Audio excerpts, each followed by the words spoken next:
So, good morning, SLCA. How are you doing? I can't see you, but I know you're there. I'm doing fine. Now, Penelope was supposed to introduce me and tell you that I was a member of this center for 5.5 years.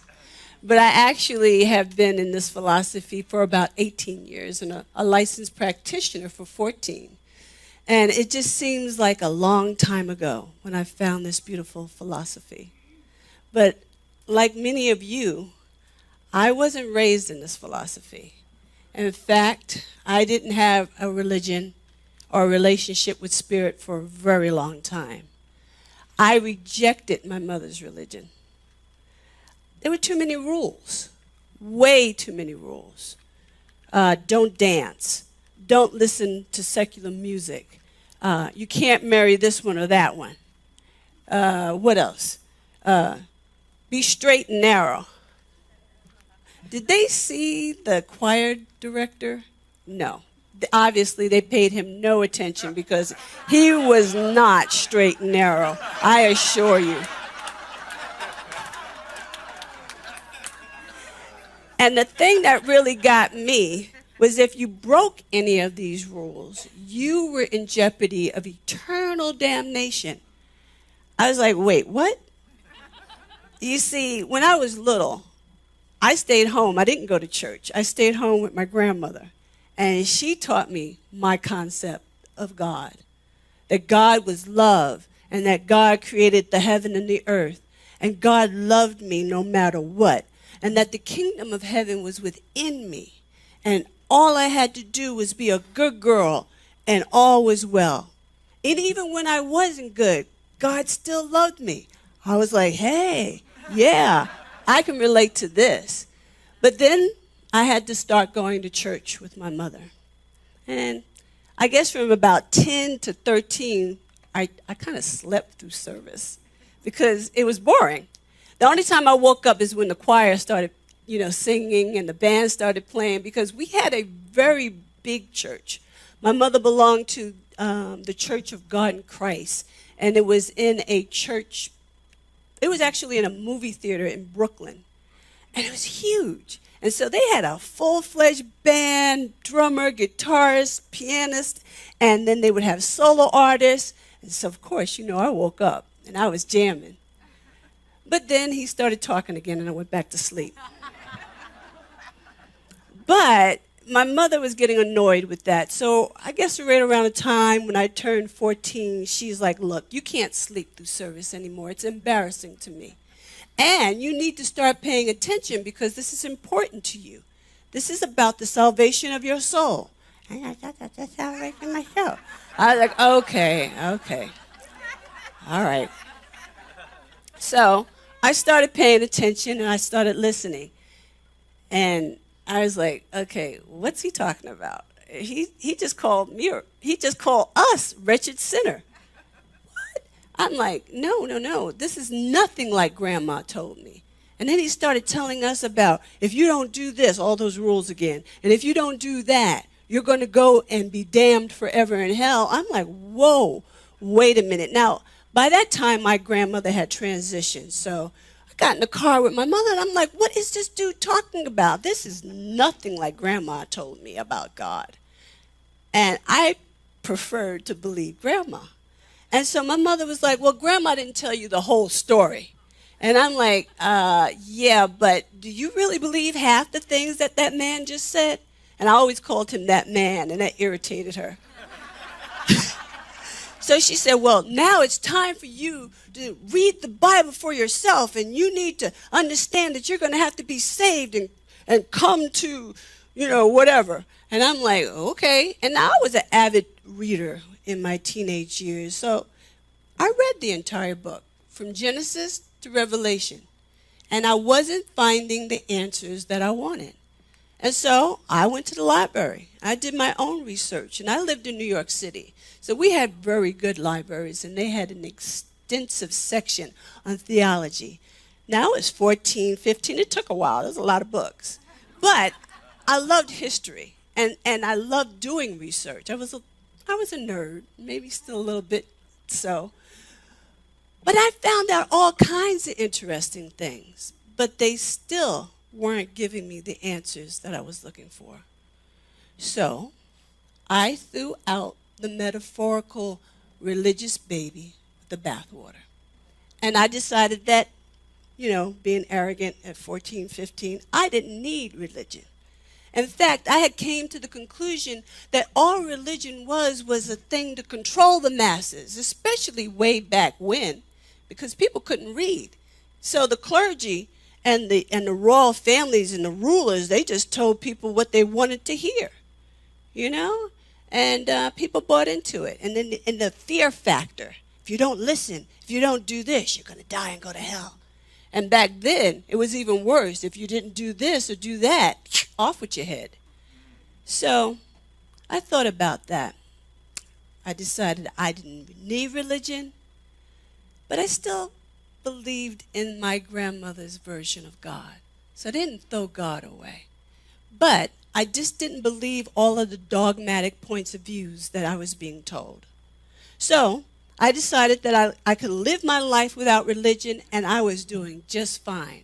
So as I moved through adulthood, no religion, yeah, whatever, God's up there or down there, wherever God is, I'm fine with that. But there was something always missing, and I couldn't put my finger on it. And I tried to fill up that void with work, and I became a workaholic. And because I was a workaholic, I would get promotions and bonuses and recognition, and that satisfied me for a little while.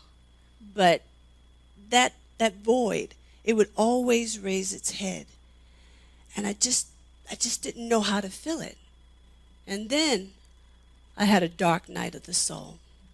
My mother had passed away, and I became very depressed, and I just didn't know how to be in a world without her. And so I started asking myself these questions. Is there heaven?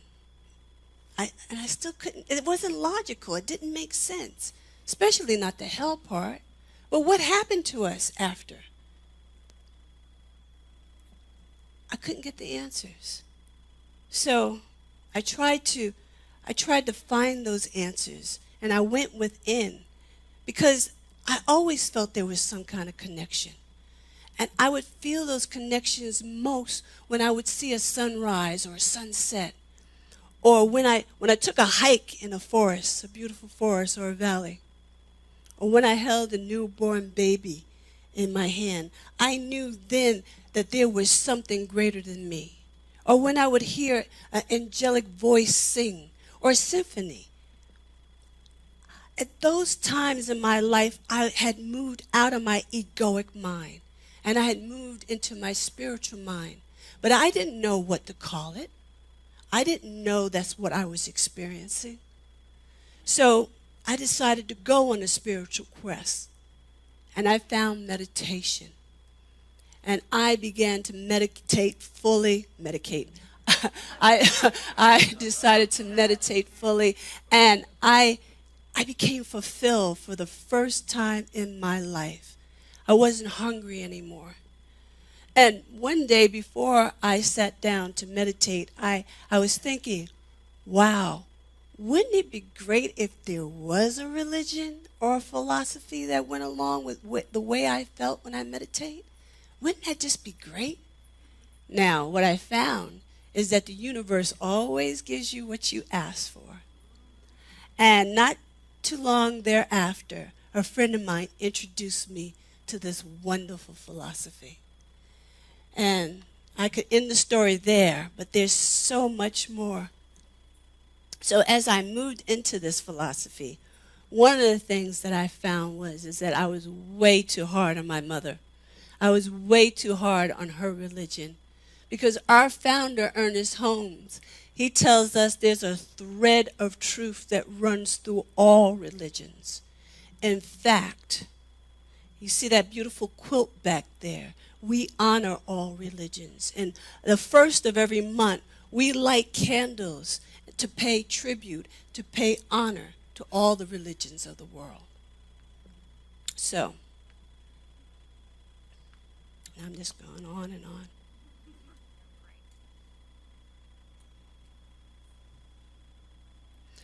So now I told you that I had read all the books of the Bible. And I didn't find the answers I was looking for, but what I did find was the beautiful poetry of King David. And I found the profound wisdom of Ecclesiastes. And I found the beautiful and metaphysical stories of the parables in the New Testament. Now, one of these parables in particular reminded me of my life before I found this philosophy. And it was the parable of the prodigal son, the wasteful son. Now, I had titled this talk, Don't Waste Your Infinite Potentiality or Possibilities, and you will see how that ties in at the end of my talk. And what I found as I did my studies in Science of Mind is that our founder, Ernest Holmes, wrote a metaphysical interpretation of the prodigal son. And if you're interested in reading it in its entirety, it starts on page 460. Now, Ernest Holmes says, the parable of the prodigal son constitutes one of the greatest lessons in the history of religious education. It is an attempt to show that God turns to us as we turn to God. And there's a reciprocal action between the universal and the individual mind. That spirit is ready to help us whenever we turn to it. So I would like to share the story of the prodigal son with you. Now, the story begins and is told by the master teacher, and that particular parable is found in Luke chapter 15 in the New Testament. And it starts out with Jesus saying that there was a father that had two sons. Now, Ernest Holmes tells us that the father represents universal spirit and that the sons represent humanity, and that humanity is always at self-choice, that we as individuals always have free will. Now, the younger son decides to ask his father, before his father died, for his part, his share of his inheritance. And the father gave it to him. Now, the father didn't argue. He didn't try to dissuade him. And Ernest tells us that God never argues. In fact, to argue is try to arrive at the correct conclusion of something. God is already the correct conclusion of all things. And so, in addition, Ernest tells us that the universe always gives us what we ask for. But it's experience alone that will teach us what's best to have. So, he gets his inheritance and he decides to take a journey into a far country. And there he wastes his substance on riotous living. He was throwing down. He was having a good time. And so, Ernest Holmes tells us that the faraway land is not a place or a destination. It is actually a state of consciousness. And I looked up riotous living because I was like, well, maybe that got lost in translation. Because, the Bible has been interpreted several times from the original language. So I was like, well, maybe that wasn't a good word, but in actuality it is. Riotous means violent. It means chaotic. It means destructive. So if we're talking about a state of consciousness here, that he has basically entered into a state of consciousness that is chaotic and out of alignment with spirit. So, what else do we have here? And when he spent all, there arose a great famine in the land, and the younger son began to be in want. When he had spent all, and I like to think that he had spent all of his spiritual coin, that he just exhausted everything. And Ernest tells us that when we enter into a state of consciousness that is detached from spirit, that we find ourselves in a state of inexhaustible destitute. And the only way that we're going to get back to that is to come back into alignment with spirit. Now, the interesting thing about this is spirit is omnipresent. We can never be without spirit. We can never be out of alignment with spirit, but we can have an illusion of that. We can have an illusion of so many things that is separate and apart from spirit. And so the son, he went and joined himself to a citizen of that land. And that citizen sent him into the fields to feed swine. The metaphysical interpretation of citizen is a state of being, an attempt to find cause that is outside of spirit. Now, the younger son was a Hebrew. He was Jewish. Now, the Mosaic law said that you cannot eat the meat of a swine. You're not even supposed to care for it because it's considered an unclean beast, an unclean creature. So therefore, this individual has now fallen so low that he has decided to care for something that is unclean, something that he would never do had he stayed under his father's guidance. And the verse goes on and it says that he would willingly have filled his belly with the husk that the swine did eat, and no man gave unto him. No one can bring us into alignment with spirit save ourselves. No one can make us go to water and drink save ourselves. We can be in this principle, in this philosophy all of our lives, but unless we truly apply them, unless we have that come to Jesus moment for ourselves, we will never have that full experience of being one with spirit.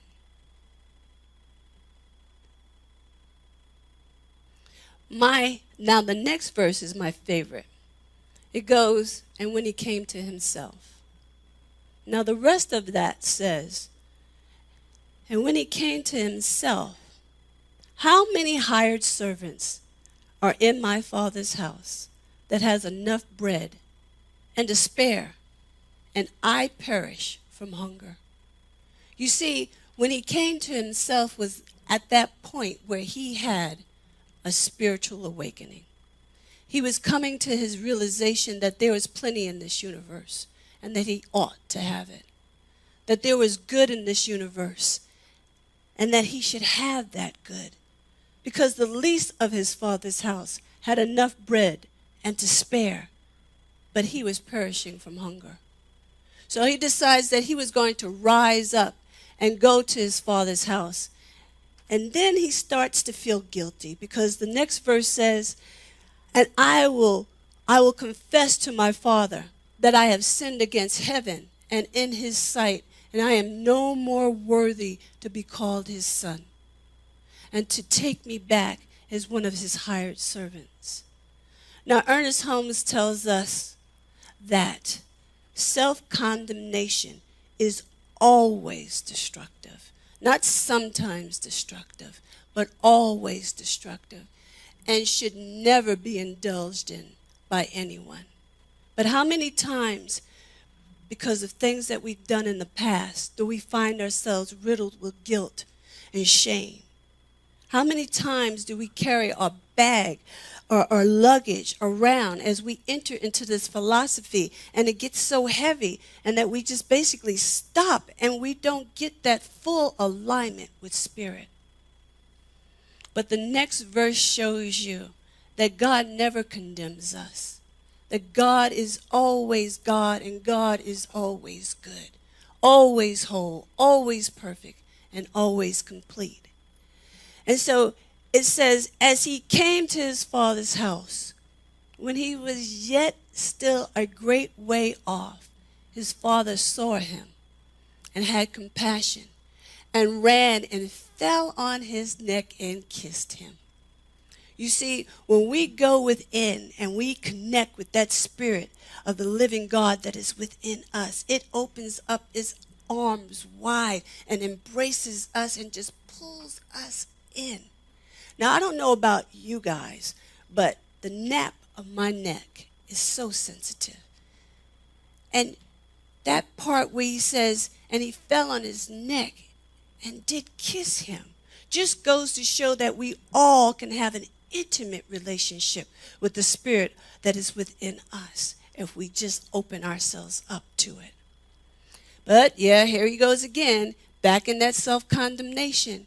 And he says to his father, Father, I have sinned against thee and in thy sight in heaven and everybody else. Please, take me back as one of your hired servants. But Spirit doesn't even recognize this. He doesn't even contemplate this. And this is shown by what the Father says. And he says to his hired servant, bring me the best robe and put it on him. And put a ring on his hand. And put shoes on his feet. And bring hither the fatted calf. Now, vegetarians, vegans, those who love animals just as much as I do, the next thing that I'm about to say might be a little disturbing. Bring hither the fatted calf and kill it, and let us eat and be merry. For this my son was dead, and he's alive again. This my son was lost, and he is now found. Spirit always exalts us when we turn within and come into alignment with its goodness. It is always a reason for celebration. Now, when I began this story, I said that the Father had two sons. And for most of my life, I had behaved and acted like the younger son. But there were times that I did act like the elder son. And the story continues, and it says that the elder son was coming out of the field. And he heard music and dancing at the house, and he asked one of the servants, what did these things mean? And the servant was kind of like egging him on. He was like, your younger brother came home. And his father had killed the fatted calf, and they're having a barbecue. Because he received him safe and sound. Now the elder son became angry at hearing this, and he would not go into the house. And so the father came out and pleaded with him to come in. And the elder son said to him, these many years do I serve thee, and thou hast never given me a fatted calf to make merry with my friends. You never gave me a barbecue. He was jealous. But you see, Thomas Troward, who also is a great metaphysician, and he lived at the latter part of the 19th century, the beginning of the 20th century, he said that the elder son, he remained under the guidance of his father's house. But he lived in that guidance in a state of limitation and restriction. You see, he placed those restrictions upon himself. How many of us has ever done that? I know that I have. I have moved into this wonderful philosophy, and then a thought would come in the back of my mind. I'm like, oh, I did those terrible things. I shouldn't ask for too much. I should be pious. I should learn a little bit more. I should, just take it light. And money is the root of all evil. And then we bring all these things in from our past. But Spirit is unfailing abundance and never puts any type of limitation on us. Never. And we see that perfectly clear in the next verse that says, Son, thou art ever with me, and all that I have is thine. Son, you are always with me, and everything I have is yours. Spirit of the living God, we live, move, and have our being in it. We can never be apart from it. And everything that the universe has lays it completely out as a banquet. But it is up to us to move up to that banquet table and feast and partake. The younger son, he lived in a state of consciousness that appeared separate from Spirit. And the elder son, well, he lived under spiritual guidance, but he placed so many restrictions and limitations upon himself. They basically wasted their infinite possibilities. But we don't have to do that. All we have to do is remember who and what we are. Now, for those of you that were here on Wednesday evening, the choir sang a song, "There is only one life. That life is God's life. That life is perfect. And that life is my life now." Not that that life is partly my life. There's no separation between spirit and us. For we are all unique, individualized incarnations of spirit, here, now, and always. And when we come to that as the full realization of our personal truth, then we can truly say we are partaking of infinite possibilities.